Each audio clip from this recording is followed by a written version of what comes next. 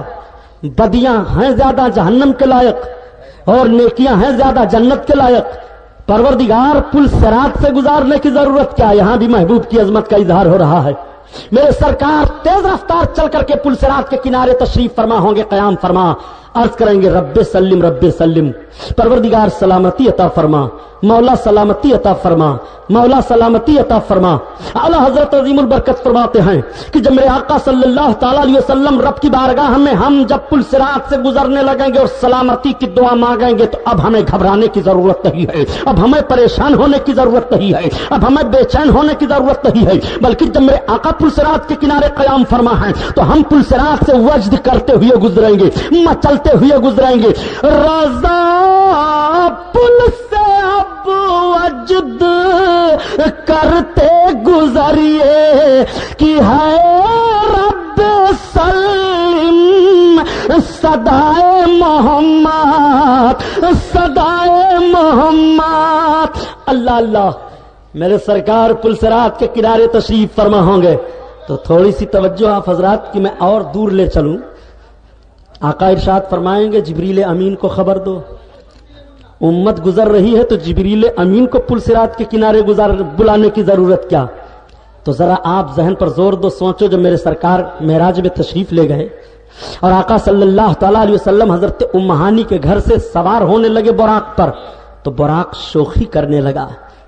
حضرت جبریل نے فرمایا براق ٹھہر، تو نہیں سمجھتا ہے امام الانبیاء ہے، سید المرسلین.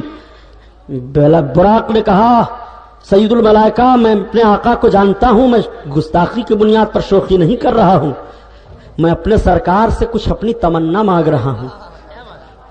سید الملائکہ جبریل امین آپ میرے سرکار سے کہہ دیجئے کہ آج جیسے میرے آقا مجھ پر سوار ہو کر کے خدا کے قرب میں چل رہے ہیں، کل قیامت کے دن جب میرے سرکار قیامت کے میدان سے جنت کی طرف چلائیں تو مجھے پر سوار ہونے کا شرف حاصل فرمائیں، یہ میری تمنا ہے. آقا سے عرض کرتے ہیں حضرت جبریل امین یا رسول اللہ آپ سن رہے ہیں براق کیا کہہ رہا ہے؟ آقا فرماتے ہیں ہاں جبریل میں سن رہا ہوں، اس سے کہہ دو اس کی تمنا پوری کر دی گئی. میرے سرکار نے فرمایا میں نے منظور کر لیا. یہ براق ہے، یہ بھی جانتا ہے کہ نبی سے جو مانگو گے پاؤ گے. اور یہ کیسے لوگ ہیں نبی سے مانگو گے تو مشرک ہو جاؤ گے؟ ذرا ان کا انداز ملاحظہ فرمائیے. اس براق کو یہ معلوم ہے کہ آج نبی خدا کے قرب میں جا رہے ہیں، جو مانگ لو عطا فرما دیں گے. تو وہ مانگ رہا ہے کہ یا رسول اللہ مجھے آپ اپنے سواری ہونے کا شرف بخش دیں. نبی نے بخش دیا. اللہ اکبر.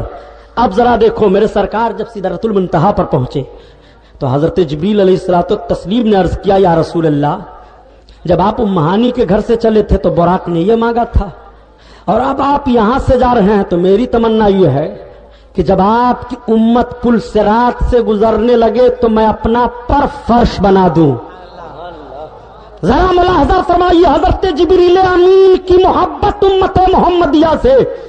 یا رسول اللہ براق نے تو آپ کو اپنے اوپر سوار کرنے کے لیے شرف مانگا، اور یا رسول اللہ میری تمنا یہ ہے کہ جب آپ کی امت پل صراط سے گزرے تو میں اپنے نورانی پر کو فرش بنا دوں. اعلیٰ حضرت عظیم البرکت اسی کی ترجمانی فرماتے ہیں اہل صراط روح امی کو خبر کریں اور جاتی ہے امت نبوی فرش پر کریں، فرش پر کریں.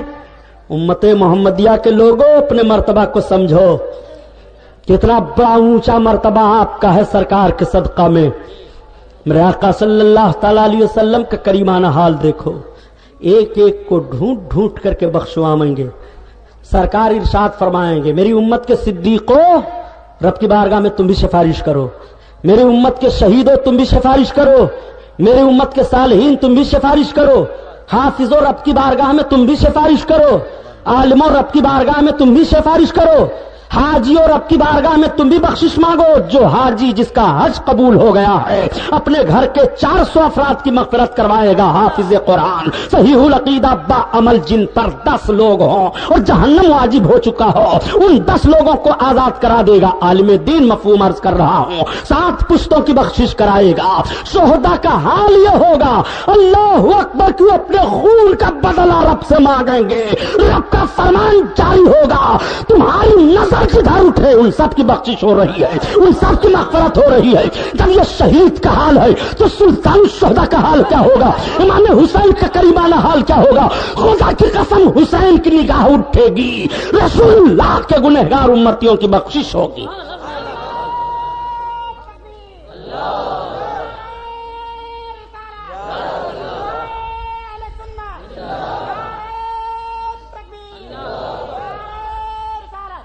امام اعظم شفاعت کریں گے, حنفی بخشے جا رہے ہیں. امام مالک سفارش کریں گے, شافعی بخشے جا رہے ہیں. امام حنبل سفارش کریں گے, حنبلی بخشے جا رہے ہیں. امام مالک سفارش کریں گے, مالکی بخشے جا رہے ہیں. اور یہ کیسے بخشے جائیں گے, تو کسی امام کے پیچھے نہیں ہے. ان کا کوئی امام نہیں ہے تو کس کے پیچھے چلیں گے. غوث اعظم سفارش کریں گے, قادریوں کی مغفرت ہو رہی ہے. ارے اپنے رب کے بخشش کا انداز تو دیکھو پیارے. رب تعالیٰ تو ایسے ایسے پاپیوں کی مغفرت فرمائے گا. جنتی جنت میں جا رہے ہیں, جہنمی جہنم میں جا رہے ہیں.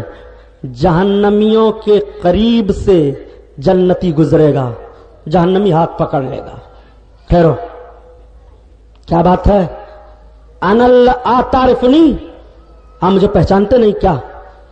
انا الذی وهبت لک وضوءا, میں آپ کو پانی دیا تھا وضو کرنے کے لیے, آپ مجھے نہیں پہچانتے ہیں؟ پہچانتا ہوں. دوسرا جہنمی جنتی کا ہاتھ پکڑے گا, ذرا ٹھہریے, آپ مجھے پہچانتے ہیں کہ نہیں؟ انا الذی سقیتک شربتا, میں نے آپ کو پانی پلایا تھا. جملے پر سرکار کی غور فرمائیے. اور کسی نیکی کا وہ اظہار نہیں کرے گا. ایک جہنمی جنتی سے کہے گا, آپ جنت میں جا رہے ہیں, ذرا ہمیں بھی تو دیکھ لیجئے. وہ دیکھے گا, بات کیا ہے حضور, میں نے آپ کو وضو کرنے کے لیے پانی دیا تھا. دوسرا کہے گا, ہم نے پانی پلایا تھا. جنتی کھڑا ہے, رب کا فرمان ہوگا, میرے جنتی بندو تم جنت میں جاتے کیوں نہیں؟ جنتی عرض کریں گے, پروردگار اس نے دنیا میں مجھے وضو کے لیے پانی دیا تھا, پانی پلایا تھا, اس کا بدلہ مانگتا ہے. رب کا فرمان جاری ہوگا, وہ جنتی بندہ رب کی بارگاہ میں عرض کرے گا, حدیث کے الفاظ ہیں, فَيَشْفَعُ لَهُ فَيَدْخُلُهُ الْجَنَّةَ, رب کا فرمان جاری ہوگا, میرے جنتی بندو ان کا ہاتھ پکڑ لو, جنت میں لے کر چلے جاؤ. یہ تو جنتی کا حال ہے کہ جہنمی کو بخشوا لے گا. اور جس رسول کو جنت رب نے دے ہی دی ہے کہ محبوب تم جسے چاہو جنت دو, ان کا حال کیا ہوگا؟ یہی ترجمانی تو اعلی حضرت نے کی ہے, یہی تو سیرت المصطفیٰ بیان کیا ہے کہ تجھ سے اور جنت سے کیا مطلب, وہاں بھی دور ہو اور ہم رسول اللہ کے, جنت رسول اللہ کی. بیان کر لینے دو, سبحان اللہ, بیان کر لینے دیجئے. نعرہ لگانا بہت اچھا ہے, وقت کی قلت ہے, مضمون بہت بھاری ہے. درود شریف پڑھ لو. اللہم صلی علی سیدنا مولانا محمد وآلہ وبارک وسلم, صلاۃ و سلام علیک یا رسول اللہ. قادری بخشے جا رہے ہیں, رضوی بخشے جا رہے ہیں. ہر صالح اللہ کا ولی اپنے اپنے لوگوں کی سفارش رب کی بارگاہ میں کرے گا, شفاعت عام ہو جائے گی. اللہ اکبر. جب عام ہو جائے گی شفاعت تو پرہیزگار گنہگار سے کہے گا, وہ گنہگار کیا بات ہے, ذرا تھوڑا سا گناہ دے دے تو. وہ چونکے گا, ارے گناہ مانگ رہے ہیں آپ. قیامت کے میدان میں نیکی کوئی کسی کو دینے کے لیے تیار نہیں ہے, آپ گناہ مانگ رہے ہیں. ارے بھائی تھوڑا سا گناہ دے دے. کیا کریں گے آپ؟ تھوڑا سا گناہ دے دے, ہم سے نیکی لے لے, اب تو دے دے. وہ چونکے گا, یا اللہ کوئی کسی سے نگاہ ملانے کے لیے تیار نہیں ہے, ہمارا گناہ مانگ رہا ہے, اپنی نیکی دے رہا ہے. سرکار کا کرم دیکھو, اور اسی قیامت کے میدان میں خدا کی ذات دیکھو، ایسی ہول طاری ہوگی لوگوں پر پہلے پہل کہ جب اللہ حضرت عیسیٰ سے فرمائے گا عیسیٰ کیا تو نے اعلان نہیں کیا تھا کہ خدا ایک ہے؟ تو خوف الہی سے حضرت عیسیٰ کانپ جائیں گے۔ دوستو جس ہنگامے محشر میں ابتدا میں یہ حال ہوگا کہ خوف الہی سے انبیاء رسول کانپ رہے ہیں، رب کا کرم اپنے محبوب پر دیکھو۔ محبوب جب کرم فرمائیں گے شفاعت عام ہوگی تو گنہگار جھوم رہا ہے، گنہگار کے آنکھوں کے آنسو تھم گئے ہیں، امید کی کرن چمک گئی ہے۔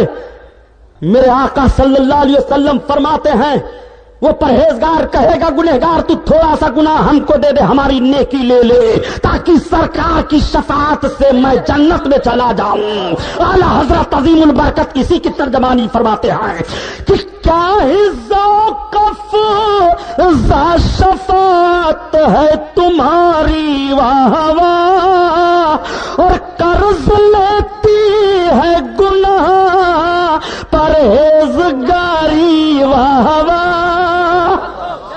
یا رسول اللہ آپ کی بخشش کا یہ حال ہے، تو ایسے رسول کا کلمہ پڑھ رہے ہو کہ اونچا پیجامہ والوں کے ساتھ رہو گے؟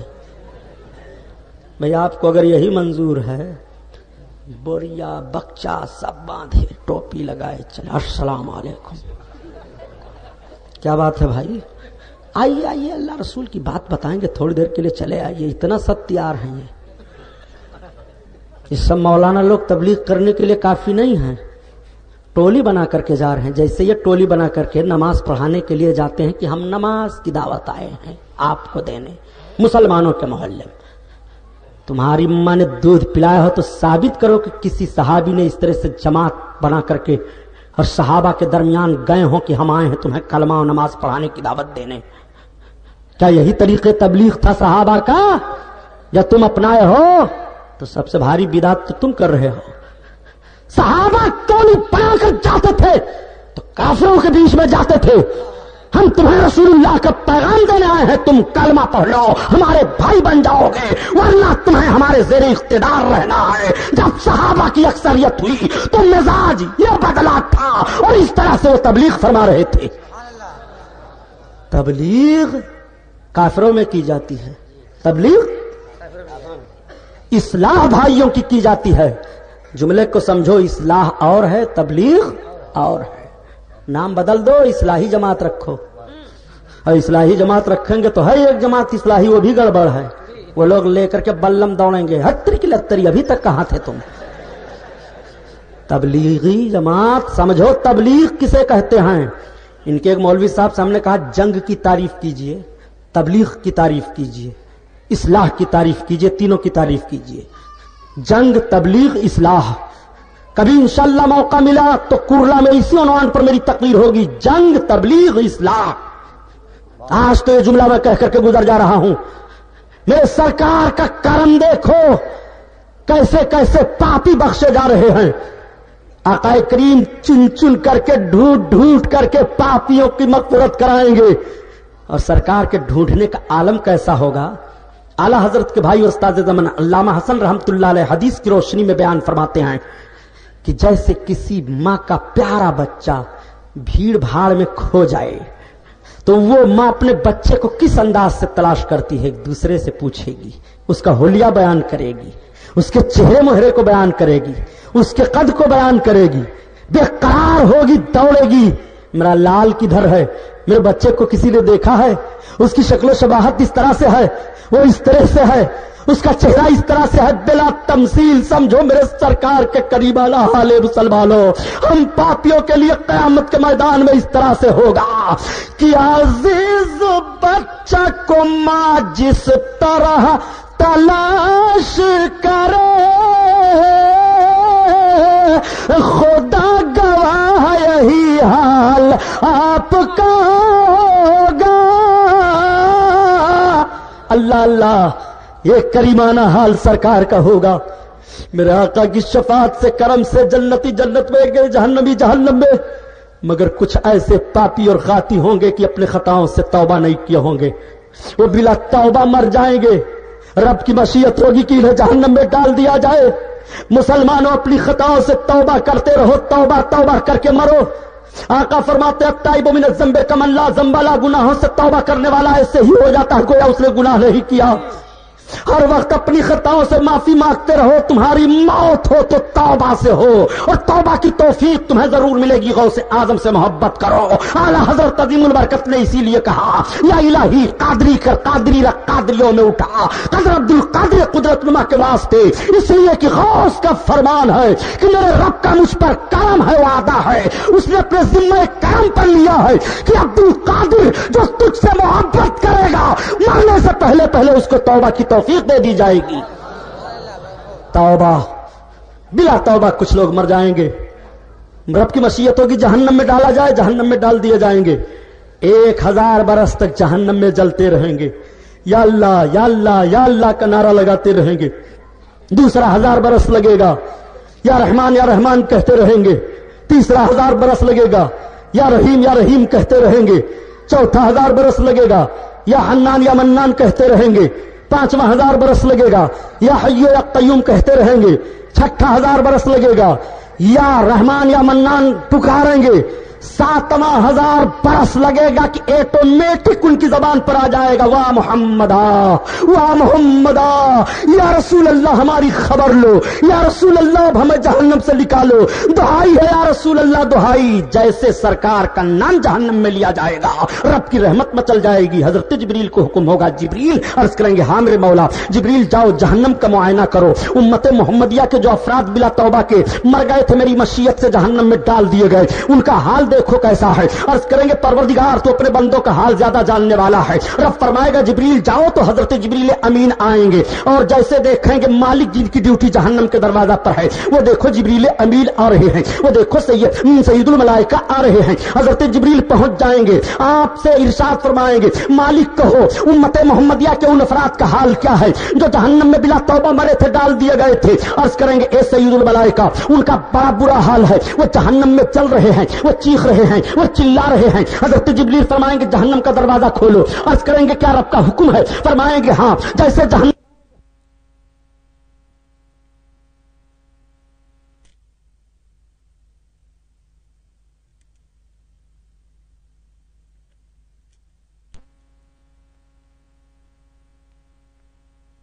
مالک جہنم کا دروازہ کھولیں گے آگ بھڑکانے کے لیے, تو مالک کی شکل ڈراؤنی ہے. جہنمی دیکھیں گے تو ڈر سے بھاگیں گے, اور جیسے حضرت جبریل کو دیکھیں گے تو یہ اچھی شکل و صورت میں ہوں گے. وہ پکار اٹھیں گے آہ یہ کون آ گیا ہے, اتنی اچھی صورت والا یہ کون ہے.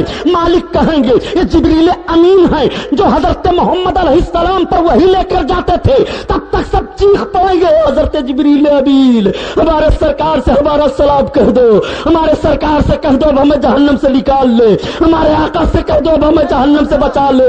یا رسول اللہ دہائی ہے دہائی. حضرت جبریل علیہ السلام رب کی بارگاہ میں واپس آئیں گے. رب فرمائے گا جبریل کیا حال ہے؟ عرض کریں گے پروردگار تو اپنے بندوں کا حال زیادہ جاننے والا ہے. جبریل میرے بندوں نے کچھ کہا ہے؟ ہاں پروردگار تیرے بندوں نے تیرے محبوب کو سلام کہا ہے اور پناہ مانگ رہے ہیں. رب فرمائے گا جبریل تو جاؤ میرے محبوب کو بتاؤ. اب حضرت جبریل جنت میں آئیں گے. جنت میں ایک موتی کے محل میں ایک نورانی تخت پر میرے سرکار جلوہ افروز ہوں گے. صحابہ اور نبیوں کی اور رسولوں کی جماعت سرکار کے سامنے ہوگی, مومنین سرکار کے سامنے ہوں گے. جیسے حضرت جبریل پہنچیں گے سلام عرض کریں گے اور رونے لگیں گے. آقا فرمائیں گے جبریل روتے کیوں ہو؟ عرض کریں گے یا رسول اللہ میں نے خدا کے حکم سے آپ کے امتیوں کو جہنم میں دیکھا ہے جو گناہوں سے بلا توبہ کیے مرے تھے جہنم میں ڈال دیے گئے. وہ آپ کو پکار رہے ہیں, وہ آپ کو سلام بھیج رہے ہیں, وہ آپ کا نام لے رہے ہیں. تب تک میرے سرکار کی آنکھیں بھیگ جائیں گی. آقا فرمائیں گے لبیک یا امتی لبیک, اے میری امت میں حاضر ہوں حاضر ہوں, میری امت میں حاضر ہوں. اس کے بعد میرے سرکار اپنا سر کریم سجدہ میں رکھیں گے. اعلیٰ حضرت اسی لیے ترجمانی فرماتے ہیں اللہ کا جہنم ابھی نہ سرد ہوگا, رو رو کے مصطفیٰ نے دریا بہا دیے ہیں, دریا بہا دیے ہیں. اللہ اللہ، رب کا فرمان ہوگا محبوب سر کو اٹھاؤ، جاؤ جہنم سے نکالو جسے چاہو. میرے آقا نے فرمایا تھا میں اسے بھی جہنم سے نکال لوں گا. من قال لا الہ الا اللہ مخلصا، جس نے سچے دل سے کلمہ پڑھا ہوگا میں اس کو جہنم سے نکال لوں گا. اب میرے سرکار چلے ہیں جہنم کی طرف. جہنم کے دروازے پر مالک کی ڈیوٹی ہے، مالک کی نگاہ پڑے گی، مالک پکار اٹھیں گے. وہ دیکھو سید المرسلین آ رہے ہیں، وہ دیکھو بشیر و نذیر آ رہے ہیں، وہ دیکھو رحمت للعالمین آ رہے ہیں، وہ دیکھو شفیع المذنبین آ رہے ہیں. جیسے میرے سرکار پہنچیں گے مالک کی استقبال کریں گے. آقا فرمائیں گے مالک کیا حال ہے میرے امتیوں کا؟ عرض کریں گے یا رسول اللہ وہ چل رہے ہیں، وہ عذاب الہی میں گرفتار ہیں. آقا فرمائیں گے جہنم کا دروازہ کھولو. عرض کریں گے یا رسول اللہ رب کا حکم ہے. آقا فرمائیں گے ہاں. جیسے جہنم کا دروازہ کھلے گا اور چہرے رسول پر سب کی نگاہ پڑے گی، اعلیٰ حضرت کی زبان میں پکار اٹھیں گے. سنو اس طرح اشارہ فرماتے ہیں، سب عرض کریں گے یا رسول اللہ کرچے ہیں بے حد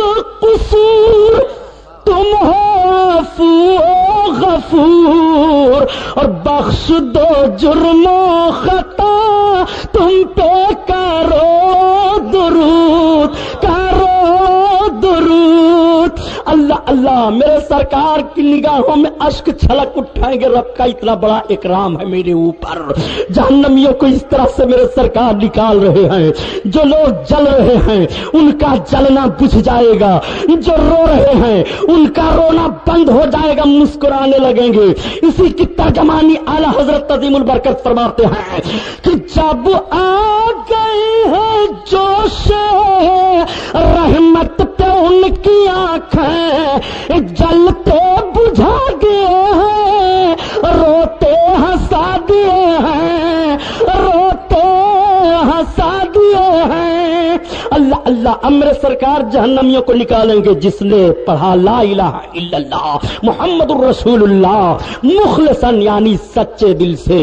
آقا اسے جہنم سے نکالیں گے اور لایا جائے گا، نہر حیات میں غسل دیا جائے گا، ان کے جسم چمکنے لگیں گے. جب وہ جنت میں رہنے لگیں گے تب بھی ان کی پیشانی پر لکھا رہے گا ہم قوم جہنمی تھے. تو جو لوگ پہلے سے جنت میں رہیں گے وہ چرچا کریں گے اور کہیں گے یہ سب جہنم سے نکل کر کے آئے ہیں. تو سب عرض کریں گے یا رسول اللہ جو لوگ پہلے سے جنت میں ہیں وہ ہمارا چرچا کر رہے ہیں. آقا کریم دعا فرمائیں گے تو پیشانی کی وہ لکیریں بھی ختم ہو جائیں گی اور ان کی پیشانیاں 14ویں رات کے چاند کی طرح چمکنے لگیں گی. اس کا معاملہ سن کر کے کافروں مشرکین مرتدین بول اٹھیں گے اے کاش ہم بھی محمد کا کلمہ پڑھے ہوتے تو آج ہم بھی ہمیشہ کے عذاب سے چھٹکارا پا جاتے.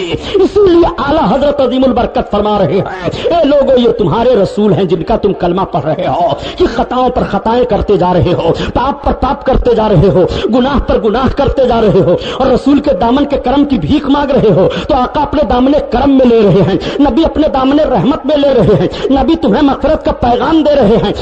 کر کے تمہارے گناہ مانگے تمہاری پناہ اور تم کہو دامن میں آ تم پہ کرو درود، تم پہ کرو درود. کر کے قیامت میں شفاعت وہ کہیں گے اجمل میری امت کا کوئی آدمی چھوٹا تو نہیں، میری امت کا کوئی آدمی چھوٹا تو نہیں. آسا یبعثا کا رب کا مقام محمودا. اے محبوب تمہارا رب ان قریب تمہیں مقام محمود پر جلوہ افروز فرمائے گا. مسلمانوں نماز نہ چھوٹنے پائے، محبت رسول میں جیو اور محبت رسول میں مرو. درود پاک پڑھ لیجئے. اللہم صلی علی سیدنا مولانا محمد وآلہ وبارک وسلم. صلاۃ و سلام علیک یا رسول اللہ صلی اللہ تعالی علیہ وسلم. مولانا فاروق صاحب کہہ رہے ہیں 1 بجے تک ٹائم ہے. ارے بھائی موٹ دیکھ کسائی کاٹے والا معاملہ نہ کیجیے. میں یہ بھی ہم سے موٹے ہیں، تازے ہیں الحمدللہ، چشمہ بہت زرق برق ہے. مولانا سمیع اللہ صاحب تو بیٹھے ہی ہیں، پتہ نہیں یہ چکی کا آٹا کھاتے ہیں کہ چکی ہی کھا جاتے ہیں. تلاشا جائے اگر کہ وہ آٹا کس چکی میں پیسا جاتا ہے، کھا لیں تو شوگر والوں کا شوگر دور ہو جائے. میں تو کبھی کبھی تعجب کرتا ہوں کہ کس چکی کا آٹا کھاتے ہیں. اگر ایسے لوگ کربلا کے میدان میں ہوتے سرکار امام علی مقام کے قدموں پر قربان ہونے والے تو 10 یزیدی پر گر جاتے تو مر جاتے. اور جب یہ شہید ہوتے تو 10-20 ڈھکیلتے تو ان کو نہ ڈھکیل پاتے. الحمدللہ. تو آپ کا ذوق بدل گیا. درود شریف پڑھ لیجیے. اللہم صلی علی سیدنا مولانا محمد معدن الجود والکرم وعلی آلہ وبارک وسلم. صلاۃ و سلام علیک یا رسول اللہ صلی اللہ تعالی علیہ وسلم. اچھا میرے سرکار قیامت میں بخشوائیں گے. بات چل رہی تھی بخشش کی, اسی پر بات ہو. کیسے کیسے سرکار کی شفاعت پاؤ گے. آپ تو کہو گے سبحانی صاحب آپ نے یہ تو بیان کر دیا کہ گنہگار ہو پاپی ہو سرکار تمہاری سفارش کریں گے, جنت دلائیں گے. اور کون کون سی چیزیں ہیں جس سے سرکار تمہاری شفاعت فرمائیں گے. آقا نے ارشاد فرمایا جس نے مجھ پر محبت سے درود پڑھا میں اس کی بخشش کراؤں گا. کن کن چیزوں سے سرکار بخشش کی ضمانت دے رہے ہیں. دیکھو, درود پڑھو تو بخشش کی ضمانت دے رہے ہیں. اور بخشش کی ضمانت آقا نہیں دے رہے ہیں بلکہ فرماتے ہیں درود پڑھو تو تمہارا جسم قبر میں سڑے گا بھی نہیں. تم درود پڑھو گے تو قیامت کی ہولناکیوں سے بچو گے. اور کس کس کی مغفرت سرکار فرمائیں کروائیں گے. آقا نے عرفات کے میدان میں آخری حج کے موقع پر ارشاد فرمایا تھا, اے لوگو میں تم کو چند باتوں کی وصیت کر رہا ہوں, غور سے سن لو. انہی چند باتوں میں میرے سرکار نے یہ بھی ارشاد فرمایا تھا تمہیں ایک بات کی ضمانت ہمیں دے دو, ہم جنت کی ضمانت تمہیں دے رہے ہیں. تو صحابہ نے ہاتھ اٹھا کر کے عرض کیا تھا یا رسول اللہ وہ ایک بات کی ضمانت آپ ہم سے کیا لے رہے ہیں. آقا نے ارشاد فرمایا تم اپنی زبانوں کی حفاظت کرو, شرمگاہوں کی اس کی ضمانت تم ہمیں دے دو, قیامت میں بخشوانے کی ضمانت ہم تمہیں دے رہے ہیں. میرے سرکار اور کس کس انداز سے کس کی مغفرت کروائیں گے. اللہ اکبر. جب مغفرت کی بات آئی ہے پیاری, احادیث شفاعت کی پڑھو تو ایمان تازہ ہو جاتا ہے. 114 صحابہ سے احادیث شفاعت روایت کی گئی ہیں. آپ غور فرمائیے, شفاعت کی حدیثیں اتنی عام و تام تھی کہ ہر کوئی جانتا تھا میرے سرکار قیامت میں بخشوائیں گے. لیکن آج نبی کے اختیار پر بحثیں کی جا رہی ہیں, آج سرکار کے بخشوانے پر بحثیں کی جا رہی ہیں. قبر میں بھی سرکار ہی کی مقدس ذات اقدس پر آپ کو امن و امان کی ضمانت ہے. جب آپ قبر میں رکھے جائیں گے 3 سوال ہوگا آپ سے قبر میں. آخری سوال ہوگا ما کنتا تقول فی شان حاضر رجل, اس مرد کے بارے میں کیا کہتا تھا. یہی سوال تو ہوگا.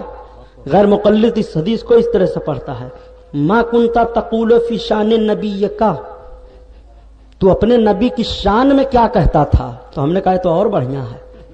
وہ سمجھتا تھا کہ حاضر و ناظر کا معاملہ سبحانی صاحب پیش کریں گے اور یہ کہیں گے کہ قبر میں سرکار تشریف فرما ہوتے ہیں. لیکن اس طرح حدیث نہیں. حدیث اس طرح تو اپنے نبی کی شان میں کیا کہتا تھا. ہم نے کہا تب تو نے اور ہمارے مسلک کو واضح کر دیا. ارے جب فرشتے پوچھیں گے اپنے نبی کی شان میں کیا کہتا تھا تو ہم کہہ دیں گے کہ ہم رسول اللہ کہتے تھے, ہم آقا کہتے تھے, ہم غیب دا نبی کہتے تھے, ہم مالک و مختار کہتے تھے رب کی عطا سے. اور تم کیا کہو گے کہ ہم یہ کہتے تھے کہ محمد کو کوئی اختیار نہیں, وہ اپنے ہاتھ کی لاٹھی تو فائدہ دے سکتی ہے مگر محمد سے معاذ اللہ کوئی فائدہ نہیں پہنچے گا. تم یہ کہو گے تو یہ ظالم خود پھنس جاتے ہیں. اسی لیے خطیب مشرق علامہ مشتاق نظامی رحمت اللہ علیہ فرمایا کرتے تھے یہ ظالم بولتے ہیں مگر سمجھتے نہیں. جب آخری سوال قبر میں ہوگا ما کنتا تقول فی شان حاضر رجل, اس مرد کی شان میں تو کیا کہتا تھا. بول پڑے گا مرد مومن ہوا رسول اللہ صلی اللہ علیہ وسلم, یہ تو اللہ کے رسول ہیں. تو اس کی نوعیت 3 ہوگی. قبر سے گنبد خضرا تک حجاب ہٹا دیا جائے گا, وہ سرکار کو دیکھے گا. یا میرے سرکار کرم فرمائیں گے تو بنفس نفیس اپنے غلام کی قبر میں تشریف لائیں گے. اور یا تو میرے سرکار کی شبیہ پیش ہوگی جس کی محبت کا جو عالم ہوگا.